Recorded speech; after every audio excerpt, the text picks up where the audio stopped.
Hey guys, welcome back to my channel. Today we will be reading the Wooden Horse story that's retold by Russell Punter and illustrated by Matteo Pincelli. And this is the first story in the Usborne Illustrated Stories from the Greek Myths book. So let's get into reading it. Chapter 1: The Runaway Queen. Helen gazed out from the balcony of the royal palace. The passers-by below looked up in admiration.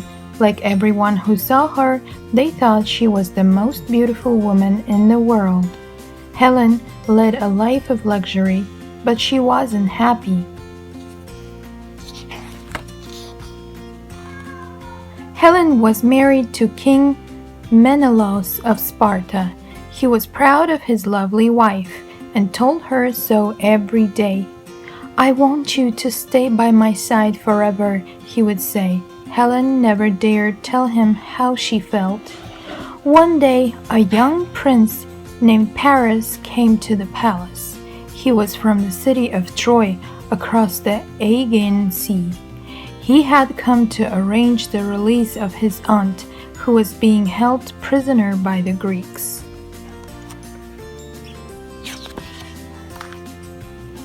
When Paris met Helen, he fell madly in love. "Come back to Troy with me," he begged her, one moonlit night. Helen had fallen for Paris too, so she agreed to go with him.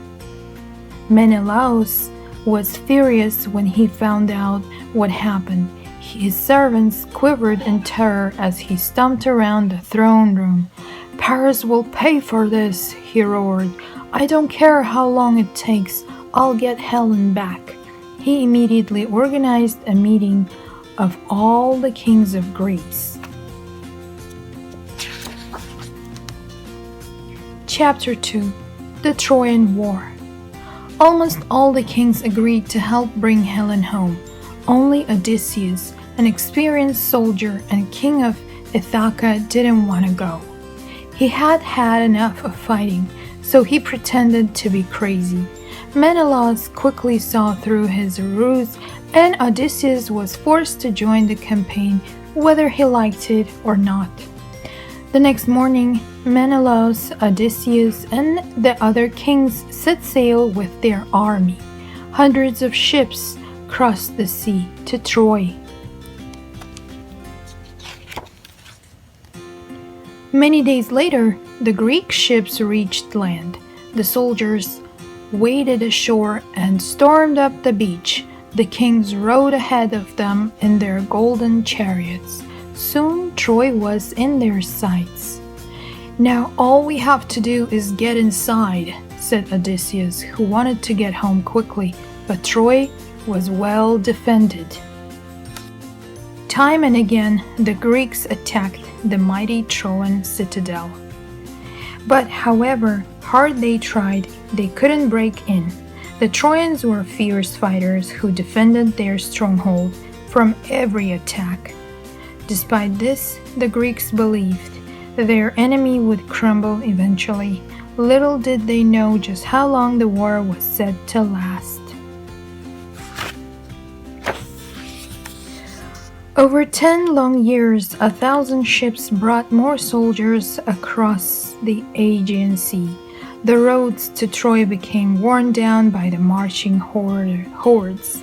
Many great warriors from both sides were killed as the years passed, but still the Trojans remained trapped in their own city, and the Greeks were still stuck outside, having gained no ground at all.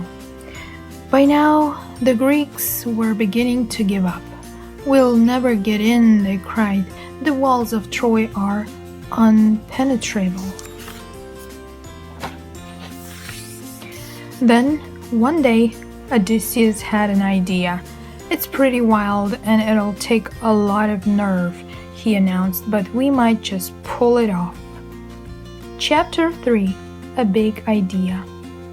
The other Greek kings agreed to go along with the plan, so Odysseus took a large detachment of the army into the nearby forest and ordered them to work felling trees. The Greek soldiers sawed the trees into planks and joined the planks together.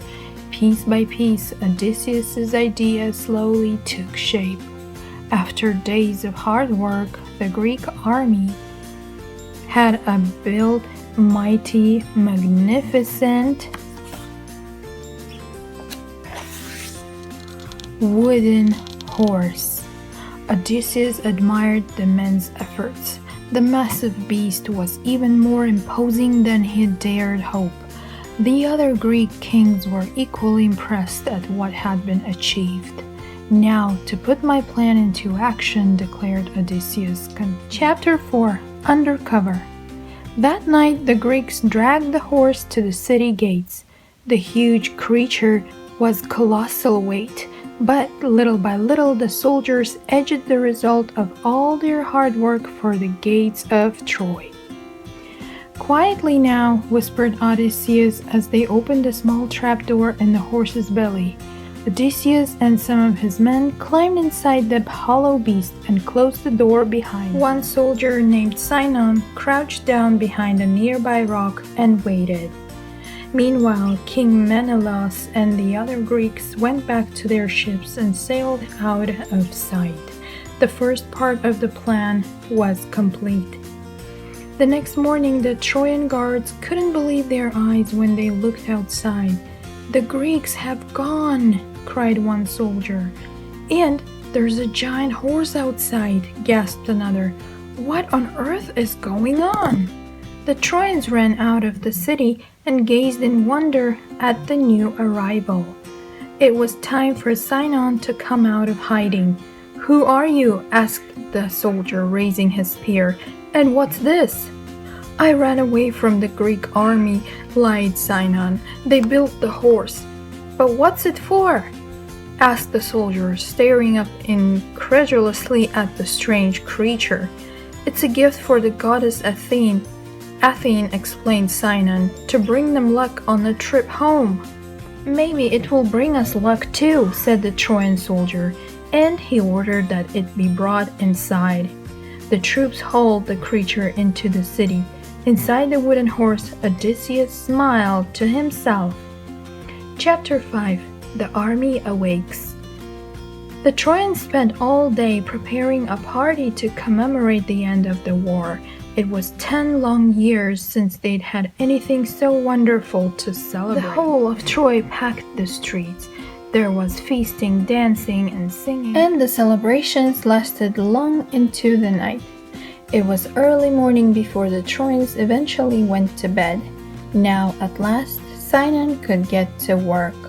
He tiptoed across the square to the horse and tapped 3 times on its leg, quickly glancing back to make sure he hadn't woken the sleeping Trojans. Inside, Odysseus leaped up. "That's the signal," he whispered. He was ready to put the second part of his plan into action. Gently he opened the trapdoor, lowered the rope ladder to the ground, and led his men out into the cool night air. "Not a sound, men," breathed Odysseus to his troops. The Greek warriors scurried across the city as silently as they could. The guards at the gates were fast asleep. Slowly, the Greek soldiers lifted off the wooden bolt and heaved open the doors. The rest of the Greek army was waiting outside.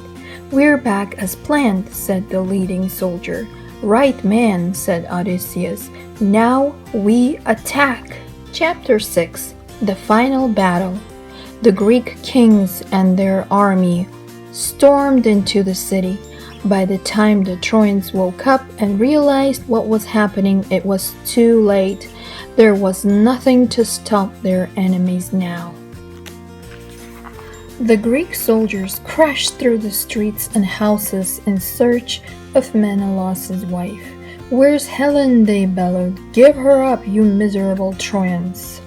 The Greeks stormed from place to place, ransacking the city as they went. The soldiers grabbed as much Trojan treasure as they could carry and killed anyone who got in their way. Soon the city was ablaze, the flames lighting up a scene of chaos and terror. Paris rushed out to fight the Greeks, but realizing the Trojans were doomed to defeat, he ran for his life.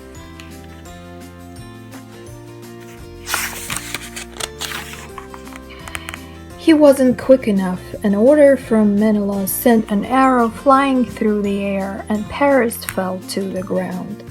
Watching from above, Helen saw Paris struck down. The young Trojan was dead, and there was no possible escape for her. Perhaps Menelaus will throw me in prison, she thought anxiously, or kill me like Paris. Any moment now, he'll find me. Chapter 7. Return to Greece. Sure enough, it wasn't long before Helen was captured and brought before her husband. She trembled with fear about what might happen next. Menelaus had been angry with his wife for 10 years. He had planned to punish her, but the moment he saw her face, his rage disappeared. "Welcome back, my love," he cried, his arms open wide. "You are forgiven." Finally, he sighed, "My beautiful wife is back by my side. Our mission here is over." Helen was escorted back to the Greek ships, leaving the smoking ruins of Troy behind her. As dawn broke, Menelaus, Odysseus, and the rest of the Greek army set sail, their vessels weighed down by Trojan treasure.